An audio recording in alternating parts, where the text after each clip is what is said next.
All right, Spanks here. Today we're going to talk about Pablo Lopez and the extension that he just signed with the Twins. He signed a 4-year, $73 million extension, and this hasn't been officially reported by the team as we record this, but all signs are pointing to it being a done deal.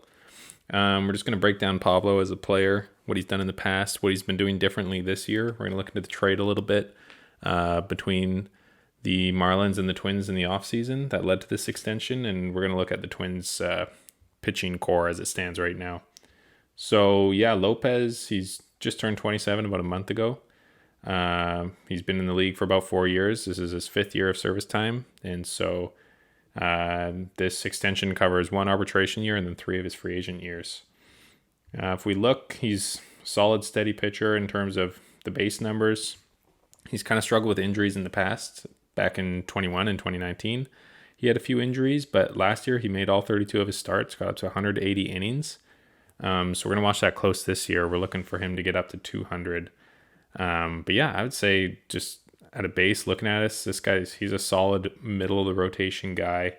Top end if he can excel and get to the next level. And yeah, we'll look into a bit of what he's been doing this year and see if that's sustainable.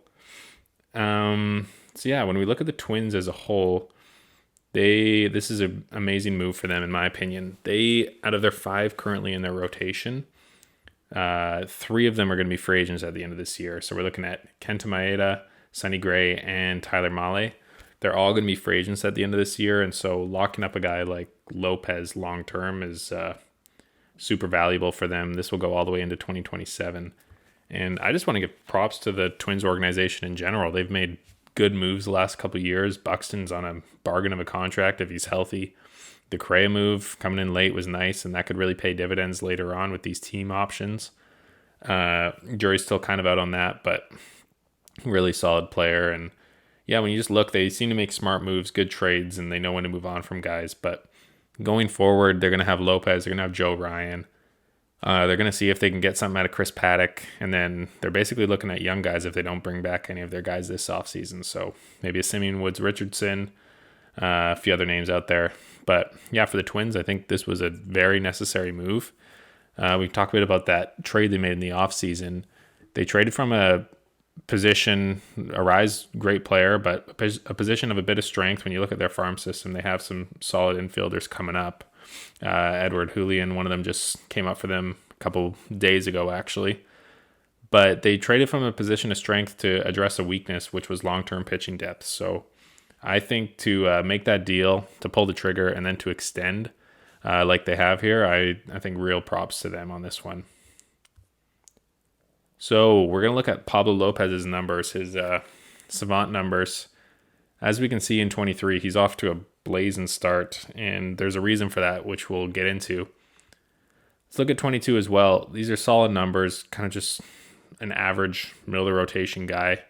When you look at these, he's always been good at limiting the hard hit rate. His expected ERA has always been pretty high. We'll get into those a little bit here. When you see ERAs in the 3s, like that's a solid MLB pitcher, and that's basically what he is at this point. There's not really much denying that. His expected kind of back up the numbers he's been putting out. He's a good strikeout pitcher. He's currently spinning a career high in strikeouts, but over a full season back in 21, he was striking out at 27.5%, which was his career high. And yeah, as you see to start this year, he's at 33.7%, and I don't think that's a sustainable rate for him. I think there's a bit of regression coming after these first 4 starts, but I do think a lot of what we're seeing is super encouraging. We're going to look into a bit of his pitch usage. He's a fastball guy. He throws his fastball about 50% of the time, and pretty solid numbers against it. Expected batting average of 251. But the real change and why he's really started to propel his game this year has actually been the introduction of a slider that he put in. So we're looking into this. He's throwing that 22% of the time. And last year he was throwing a cutter, and the year before, basically all the way up in his career, he's throwing a cutter, and he's basically swapped that out for a slider now going forward.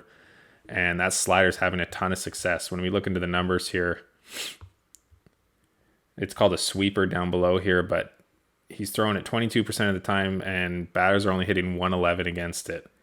And if we look at his cutter instead, he was throwing that nearly 10% of the time last year, and batters were hitting 320 against it. So that's, I think, a major part of why he's been a lot more successful to start off this season. I'd also just highlight he's gone to a weaker division. He's pitching in the NL East before, and that is brutal for pitchers when you're looking at the Braves, the Mets, really strong lineups out there, the Phillies. But now he comes to the Twins, and you got teams like the Royals, you got the Tigers, even the White Sox are hit and miss. It's really only the Guardians that are the big bats in the division, and even them, they're not a massively strong offensive team. So he's in a better division now. I really like this and how it looks for him long term. 4/73 is not extreme money at all. And I think for a solid pitcher like this, you go out and make that deal 10 times out of 10. I'd say it's good for him to go out and secure this. He's, like I said, just turned 27, so he'll be 32 by the time this comes up, and could still have a lot of good pitching years ahead of him. So he'll get a shot at free agency coming up here. If we're looking at comparable, we're going to look at Taijuan Walker. In this last offseason, he signed a 4-year, $72 million deal with the Phillies. That's basically the same money that Lopez has signed here. And obviously Lopez did have 1-year arbitration, so maybe if he's a free agent, he would have gotten a bit more money. But if we're looking at them as pitchers, like Lopez, in my mind, is by far the better pitcher than Walker. I think Walker is a solid number 3, number 4 guy. You might be reaching a bit if he's your number 3, but yeah, I didn't get too deep into his stuff here, but he's nothing too special. But that's kind of like the going rate for those pitchers in that zone, is about that 18 mil a year is kind of what they're getting when they hit free agency. Jameson Taillon got similar numbers as well this offseason. So I think, just to summarize, good move by the Twins to lock up an arm, something that they're severely kind of lacking long term. And good for Lopez to get this deal. He'll hit free agency again, and we're going to be watching him close as the year plays out to see how much he can sustain these numbers. So yeah, that's basically all I have today. Hunter Green just signed an extension, so we're going to be talking about that next. Like and subscribe if you enjoyed, and have a good rest of your day. Thanks.